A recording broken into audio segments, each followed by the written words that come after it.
Olá, hoje no mundo político, ascensão e queda da Lava Jato.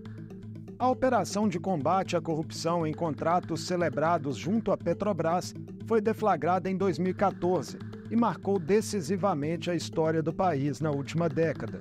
Resultou em prisões de políticos, ex-executivos da estatal, grandes empresários e doleiros. Gerou uma série de acordos de colaboração e de devolução de recursos e mudou os rumos políticos do país. Mas excessos e condutas ilegais que vieram à tona levaram à anulação de diversas condenações. Para avaliar o saldo geral da operação e seus desdobramentos, eu converso com o cientista político e presidente do Observatório do Controle, Rafael Viegas. Rafael, um prazer recebê-lo mais uma vez no mundo político. Seja bem-vindo. Prazer é meu. Rafael, a Lava Jato teve em seus primeiros passos e, por algum tempo, vasto apoio popular e institucional, com suas promessas de limpar a política. Quais foram os elementos, à época, que mais contribuíram no seio da operação e fora dele para uma guinada inicial aí avassaladora, de prisões, de delações e de condenações? Bom, mais uma vez, quero reiterar que é um prazer falar com você, tá? Essa é uma pergunta bastante ampla, né? Então eu vou tentar ser objetivo, né? Bom, eu costumo pensar a Lava Jato em duas dimensões, né, que eu penso que permitem entendê-la melhor, até para entender tanto os seus efeitos em relação ao chamado combate à corrupção, como também aos seus desdobramentos, né, e problemas que todos têm conhecimento em relação a condutas, né, digamos, né, contra as regras do jogo ou regras processuais, né, de direito penal por parte de procuradores e integrantes da Lava Jato. Bom, a Lava Jato ela conjuga, né, duas dimensões, que é a corporativa e a midiática. Então, a gente, para entender completamente a Lava Jato, a gente precisa considerar essa dimensão corporativa, né, que envolve, então, um projeto de poder de procuradores, né? Isso ficou mais evidente com a Vaza Jato, né? E a relação, né, digamos assim, nada republicana desses procuradores, né, com meios de comunicação. Então, procuradores fazendo política, sem abandonar a carreira, exploraram midiaticamente investigações, né, o oferecimento de denúncias, né, os processos e as condenações. Isso fez com que a Lava Jato tivesse a proporção, né, que alcançou, né, e essa relação com a imprensa também ela visava maximizar os ganhos políticos, né, dos procuradores. Muitas linhas éticas foram cruzadas nessas relações, de lado a lado, tanto da imprensa quanto por parte dos procuradores. Então, analisando um bom material não só em relação à própria Vaza Jato, mas as próprias redes sociais, né, de procuradores, o conteúdo, das informações que era disseminado, o perfil institucional do MPF, né, como a Associação Nacional dos Procuradores se portava diante da imprensa, né, muitas vezes se colocando como fonte da imprensa. Então, vale lembrar que essa é uma associação privada. Então, há aqui diversas situações, né, uma confusão de um órgão de controle com atribuições muito relevantes, que é o MPF, né, e essas relações de procuradores, né, instrumentalizando mecanismos do MPF, inclusive meios de comunicação, para se promover, né? E no final disso a gente viu o que houve, né? Alguns, né, deixaram a carreira, seja para oferecer consultorias, seja para a carreira política profissional, se candidatando, como é o próprio caso do Deltan Dallagnol. Em relação à imprensa, chama atenção que ela teve um papel na ascensão, mas viria a ter também na queda, especialmente ali a partir da Vaza Jato, quando o The Intercept iniciou a divulgação das trocas de mensagens entre o ex-juiz Sérgio Moro e procuradores, encabeçados pelo ex-procurador Deltan Dallagnol. Aquilo ali teve um papel central, Rafael, para minar a credibilidade da operação? Sem dúvida nenhuma, né? Porque os procuradores e juiz também, na medida em que se apresentavam para o público como neutros e técnicos até então, né, foram colocados em xeque para pessoas que ainda não conheciam, né, os detalhes da operação ou que não pesquisam o tema, não frequentam essas organizações, Judiciário, Ministério Público. O grande público em geral, né, passou a tomar conhecimento desse tipo de comportamento, né, nada republicano, por exemplo, né, aquelas trocas de mensagens entre procuradores e juízes. Né, isso com certeza contribuiu muito. Né, então, aqui é importante reforçar esse papel da imprensa. A imprensa que, a partir do momento que começa a colocar essas mensagens a público, levando ao público, ao conhecimento da população, né, o que se passava nos bastidores, né, com certeza fez com que os procuradores perdessem credibilidade, e não só, né? A Lava Jato, ela arranhou muito a imagem do Ministério Público Federal e do próprio Judiciário, né? Então, essa conduta, esse comportamento dos procuradores, né, se colocando como neutros e técnicos, visando o combate à corrupção, mas em seguida, né, ficando evidente que alguns deles, né, na verdade, faziam política, né, isso desde o início, e visando a propósitos políticos, arranha, sem dúvida nenhuma, a imagem do próprio Ministério Público Federal e do Judiciário, não só da Lava Jato. Antes dessa, né, queda de popularidade, é possível afirmar, Rafael, que o próprio impeachment da ex-presidenta Dilma foi muito influenciado pela operação, mesmo que o motivo oficial tenham sido, né, as chamadas pedaladas fiscais? Então, a Lava Jato é um evento, né, o que a gente chama na ciência política de um evento crítico, e sem dúvida nenhuma, em uma sucessão de eventos, né, fez com que afetasse a governabilidade, né, isso afeta a coalizão partidária, né, coloca uma pressão muito grande, né, da população contra o governo. Então, a Lava Jato também soube muito bem se aproveitar, né, dessa onda em reação aos governos petistas, né, naquele momento. Explorou muito bem isso, os procuradores fizeram isso muito bem. Hoje, exposto, né, cada vez mais na política eleitoral, a gente observa como juiz e procurador, né, no caso Moro e Deltan, fazem isso explicitamente. Né? Naquele momento ainda precisava ter uma roupagem, né, uma cortina, né, de neutralidade, porque no final das contas era o juiz e o procurador. Né? Então, mas sem dúvida nenhuma, a Lava Jato é fundamental para o impeachment da presidente Dilma e eleição de 2018. O resultado da eleição de 2018. Então, Moro, né, e Delanol, que partem para a política, né, viram suas trajetórias profissionais serem interrompidas com muitas acusações de parcialidade e de outras ilegalidades. O ex-procurador, inclusive, já teve o mandato de deputado cassado por ter antecipado uma exoneração para escapar de condenações. Você acredita, Rafael, que o futuro próximo de Moro pode ser na mesma direção, nessa ação em que ele é acusado aí de abuso de poder econômico, Caixa 2, uso indevido de meios de comunicação e contratos irregulares?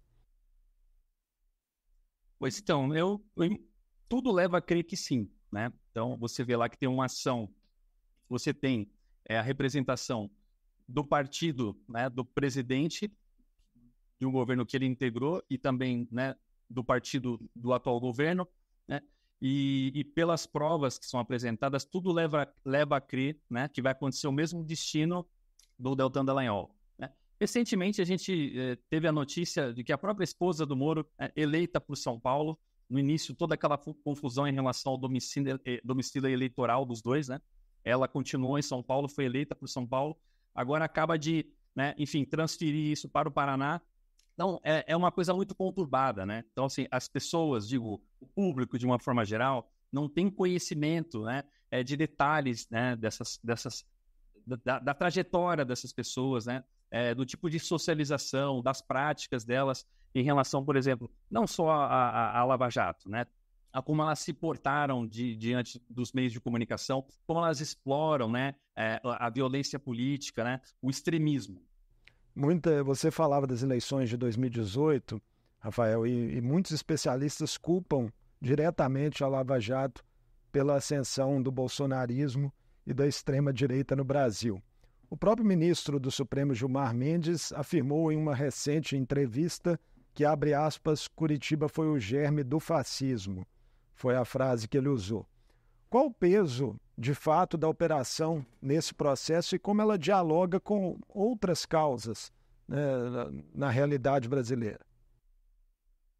Olha, sem dúvida alguma que a Lava Jato ela é indissociável da ascensão da extrema-direita no Brasil, né? Isso eu não tenho a menor dúvida. Ela também é associada à ascensão, né, de Bolsonaro, né?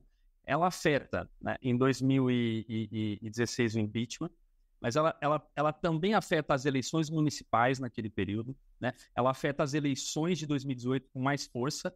No final, afastou o candidato que liderava, né, as pesquisas de intenção de voto.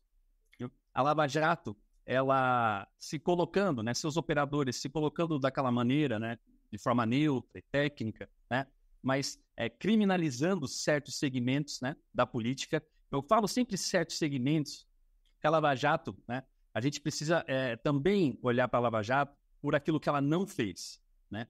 Aquilo que ela não fez né, os áudios, né, as falas na Vaza Jato deixam isso claro. Não melindrando aliados, né? Não indo adiante em relação a certos nomes específicos, ou seja, estrategicamente mobilizando a opinião pública e instrumentalizando os mecanismos da justiça para maximizar os resultados jurídicos e políticos, né? Então, ela, sem dúvida alguma, ela fomenta, né? Ela está, né, nessa mesma onda de reação ao governo, né, aos governos petistas, e explora muito bem, né, esse momento, né? A gente tem que lembrar que o Ministério Público Federal e a própria Associação Nacional dos Procuradores da República são uma máquina de comunicação, né? Então, essa é uma poderosa máquina de comunicação própria em redes sociais, né? Enfim, canais no YouTube, etc., e também servindo de fonte para a imprensa, né? Com vazamentos seletivos, etc. Isso, sem dúvida nenhuma, foi crucial em momentos decisivos da política nacional. Lula, né, o atual presidente, foi provavelmente aí o maior alvo da operação, o mais impactado, ficou preso 580 dias em Curitiba, depois foi solto, teve as condenações anuladas e voltou à presidência da República. Mas como, Rafael, a inelegibilidade dele ali em 2018 deve ser encarada em uma perspectiva histórica mesmo para o país, porque ela gerou para ele uma pecha que até hoje é difícil de ser quebrada entre setores da sociedade, né? Sem dúvida nenhuma, sem dúvida alguma, né? Quando a gente tem uma máquina dessa, digo uma máquina poderosa, né? A gente está falando aqui, não é de qualquer segmento da burocracia do Estado. O Ministério Público Federal é uma poderosa estrutura, né, que exerce o monopólio da ação penal, né? Além disso, tem uma poderosa máquina de comunicação, isso associado, né, à atividade associativa, né, servindo de fonte para a imprensa. Então, essa é uma poderosa máquina que, sem dúvida alguma, consegue destruir reputações. Então, isso não afeta, por exemplo, apenas o caso do presidente Lula. Pessoas que passam por investigação, né, que são expostas, né, escandalosamente expostas, midiaticamente o caso é explorado, né, sem ser possível mensurar os efeitos disso, é muito difícil para qualquer pessoa, uma pessoa comum, né, um político, senador, deputado, depois recuperar a sua imagem. É muito impressionante como o presidente Lula consegue, então, ser eleito em 2022, né? Lula e Getúlio Vargas, pelas reviravoltas aí que ambos protagonizaram em diferentes momentos, né, e contextos históricos, podem ser encarados, Rafael, como os políticos mais emblemáticos da trajetória brasileira, e se é possível traçar outros paralelos entre eles. Olha, entre os dois, eu costumo dizer isso até em debates que já aconteceram na própria academia, né? Se a gente pode reconhecer o presidente Lula como um estadista. Eu penso que o Brasil teve Getúlio Vargas, né, e tem Lula como nomes, né, de grandes estadistas, né, que não só tem essa presença, essa representatividade no Brasil, né, mas isso vai além do Brasil, principalmente no caso do presidente Lula. Tiveram uma grande capacidade de resiliência, né, em relação a diversos fatores que lhes foram imputados, né? Sem dúvida alguma, né? Então, Getúlio Vargas, em um momento, né, em um momento mais específico, né? Então, um estado novo, então um momento, né, de autoritarismo. O presidente Lula já, né, a sua carreira está associada, enfim, o início ali com a redemocratização, quando ganha mais força, né? Mas é eleito, né, apenas em 2002, desculpe. Então, os dois, para mim, que os dois são os grandes nomes aí que já estão nos livros de história. Você goste ou não, né, dos dois, se identifique ou não com as causas dos dois, com os resultados que os dois alcançaram, mas é isso que já está nos livros e que a gente vai seguir acompanhando, no caso do presidente Lula, por mais algum tempo. Outro debate latente, Rafael, é sobre o legado econômico da operação. De acordo com o ministro do STF, Edson Fachin, em 10 anos a Lava Jato ressarciu aos cofres públicos 2 bilhões de reais recuperados. Mas muitos analistas apontam que ela, de outro lado, destruiu milhões de empregos e colocou setores importantes em recessão. Como é que você enxerga essa balança? Eu enxergo dois copos, né? Tem um copo vazio e um copo cheio, né? Aqueles agentes, né, atrelados à Lava Jato, né, se identificam com a Lava Jato, né, que apoiam a Lava Jato, costumam olhar o copo vazio, né? O que ela fez em termos de realmente efetivos, né, em relação à integridade, né, à accountability, às questões relacionadas à corrupção, aos avanços relacionados à corrupção. O copo mais cheio é dos prejuízos, né, dos prejuízos que a Lava Jato causou. A imagem do judiciário, do Ministério Público, a própria causa, por assim dizer, o combate à corrupção, né, no final das contas, que coloque em xeque o funcionamento e a credibilidade das instituições do sistema de justiça, né? E não só isso, a Lava Jato, embora tenha recuperado esses valores que são ditos, né, há muitos outros estudos que mostram como ela afetou setores da economia, como você disse, né, entre eles a construção civil, né, empresas brasileiras que atuavam no exterior, né, e que perderam espaço para empresas estrangeiras, na sua maioria, né, empresas que chegaram norte-americanas, e você tem, então, uma perda muito grande de empregos, né, sem falar da tal Fundação Lava Jato que foi tentada, né, que Alexandre de Moraes impediu que se concretizasse, que seria a destinação de recursos da operação para se criar uma fundação da Lava Jato, né, gerida pelos próprios procuradores. Rafael, em relação a linhas de conduta, né, da operação, chamou muita atenção o uso do instrumento da delação premiada. Em que medida ele é confiável, né, para se chegar aos culpados em diferentes processos? Esse instrumento que agora, né, de novo, volta aos holofotes, por exemplo, no inquérito que apura os atos golpistas após as eleições de 2022. Bom, essa é uma pergunta que merece uma resposta até mais jurídica, né, mas eu prefiro explorar isso do ponto de vista sociológico e político. A delação, ela serve muito, né, para constranger o investigado, né, a dizer, né, a contar o que tem conhecimento, né, enfim, a entregar, entre aspas, as acusações em relação a ele, se confirmam ou não, né? Mas, assim, eu sou muito crítico da delação, viu? Isso desde a Lava Jato e não mudou, né? E não muda para o que está acontecendo agora, né? Em relação ao 8 de janeiro, né? E também para os casos que sucederam, envolvendo inclusive o próprio presidente Bolsonaro. Eu penso que esse é um instituto que merece ser aprimorado, né? Sem dúvida nenhuma, né? A gente precisa trabalhar com as garantias do processo, né? Com respeito aos direitos fundamentais.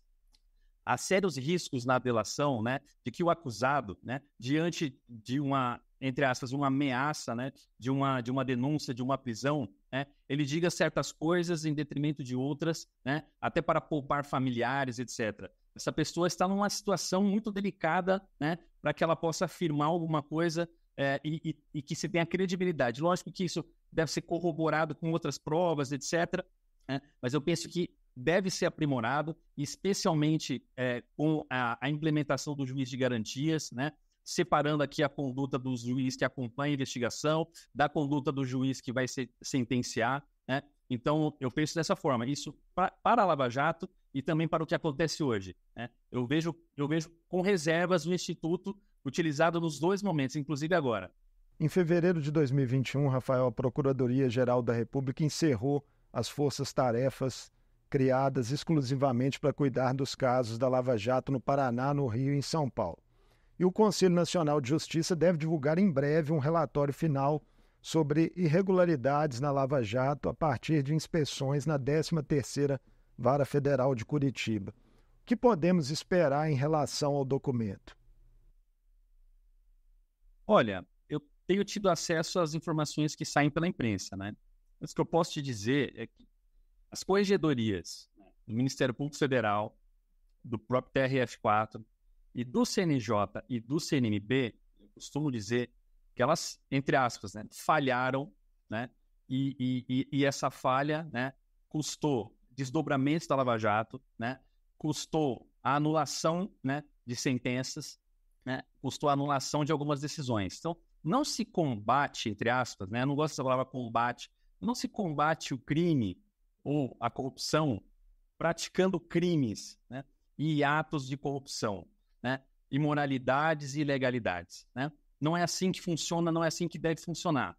Então, CNJ e CNMP devem ser aprimorados, né? Hoje, os dois têm na sua composição uma maioria de integrantes das próprias carreiras que devem fiscalizar. CNJ, no caso, magistrados, e CNMP, no caso, membros do Ministério Público. Então, a literatura internacional diz que esse não é um controle externo. Pelo contrário, esse é um controle que reforça a autonomia.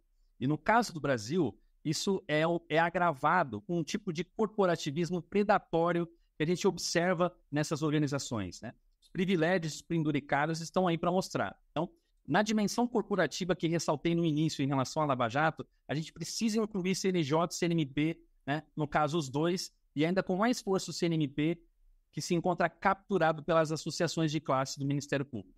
Foram ao menos 61 réus da Lava Jato, Rafael, que conseguiram reverter sua situação jurídica a partir de anulações e absolvições, né, nas instâncias recursais, ou então por meio de indulto presidencial. Qual que é o saldo geral da operação para esse combate, né? Você não gosta muito do termo, mas ele é muito falado, né? O combate à corrupção nos próximos anos. Você sente que, para além do que o CNJ está fazendo, há sinais, por exemplo, evidentes de um amadurecimento das instituições? Bom, o que o CNJ está fazendo, eu diria que já é alguma coisa positiva, né? Comparando ao que vimos recentemente, né? Então, muitas coisas caminhando para a prescrição, né? Então, quando a gente fala, né, de combate à corrupção, de combate à criminalidade, a gente não pode admitir, não pode aceitar ou conviver bem com o fato de que agentes do Estado pratiquem crimes ou no exercício das suas atribuições, né? É inadmissível, né, que qualquer bandeira republicana, no sentido, né, de valores republicanos ou de valores democráticos, seja hasteada, né, com essa base, né, com base em condutas ilícitas, né, de procuradores fazendo política, de juiz fazendo política, né, se expondo. Então, se expondo politicamente, visando, né, carreiras políticas dentro dessas organizações e fora delas. Então, sem dúvida alguma, é preciso repensar o funcionamento de CNJ e CNMP, e aqui eu destaco uma outra coisa. Em 2004, os dois foram criados, com a emenda constitucional 45, então aí já são 20 anos dos dois. É preciso fazer um balanço, né? Há uma série de avanços em relação à transparência, por exemplo, né? Mas também há outros aspectos que precisam de mudança, entre eles está na composição dos dois, né? Até para se evitar o que vimos na Lava Jato, né? Levou muito tempo para o Sérgio Moro, né, ter algum tipo de problema no CNJ. Levou muito, mas muito tempo para o Dallagnol, né, responder de fato às situações no CNMP. Então, é aquilo que eu digo.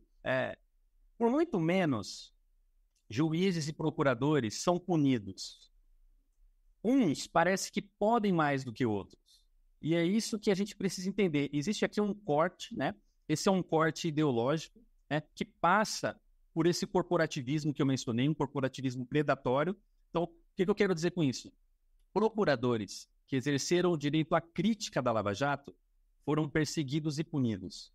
E integrantes da Lava Jato, diante das conhecidas imoralidades, né, e ilegalidades, passaram ilesos. Então, há uma proteção aqui em relação a uns e em relação a outros não. Né? É isso que precisa ser pensado, né? E mudado, né? Isso precisa fazer parte do debate público e é inadiável para a democracia brasileira. Queria encerrar nossa conversa, Rafael, com a percepção da sociedade. Um levantamento recente da Quest apontou que cerca de metade dos brasileiros ainda acreditam que a Lava Jato ajudou a combater a corrupção e fez mais bem do que mal ao país. Já 28% têm uma avaliação negativa da operação. É um resultado contaminado, podemos dizer, pela polarização que parece tão calcificada no país? Eu acho que, né, você tem razão. Para entender esses números, né, passa por isso, pelo que vimos nas últimas eleições, né? Passa também, né, pela dimensão midiática da Lava Jato, né? É um fenômeno midiático, né? Com filmes, com tudo possível, né? Impossível, né? Procuradores praticamente estrelas, né? Alguns deles são influencers, inclusive, né? Tem milhares de seguidores. Então, em um estudo nosso sobre o perfil do próprio Ministério Público Federal, comparando com outros ministérios públicos ao redor do mundo, congêneres, não há nada parecido em relação ao número de seguidores, né? O nosso Ministério Público Federal, ele tem muito mais seguidores do que qualquer outro Ministério Público no mundo, né? Então, esse é um fenômeno midiático, né? Há aqui uma estratégia de comunicação, sem dúvida que nenhuma que isso tem efeitos, né? Tem efeitos, entre aspas, nesse legado da Lava Jato. Rafael, muito obrigado por essa conversa conosco no Mundo Político, mais uma nos ajudando aí a entender, né, uma complexa operação que, de fato, mudou a história do país. E eu que agradeço. Muito obrigado. Eu conversei com Rafael Viegas, cientista político e presidente do Observatório do Controle. Falamos sobre o saldo geral da Operação Lava Jato para o Brasil, 10 anos após a sua deflagração. As polêmicas jurídicas em torno de condenações e anulações, seus impactos econômicos e eleitorais e os desdobramentos em curso. O Mundo Político fica por aqui. Obrigado por nos acompanhar e até o próximo programa.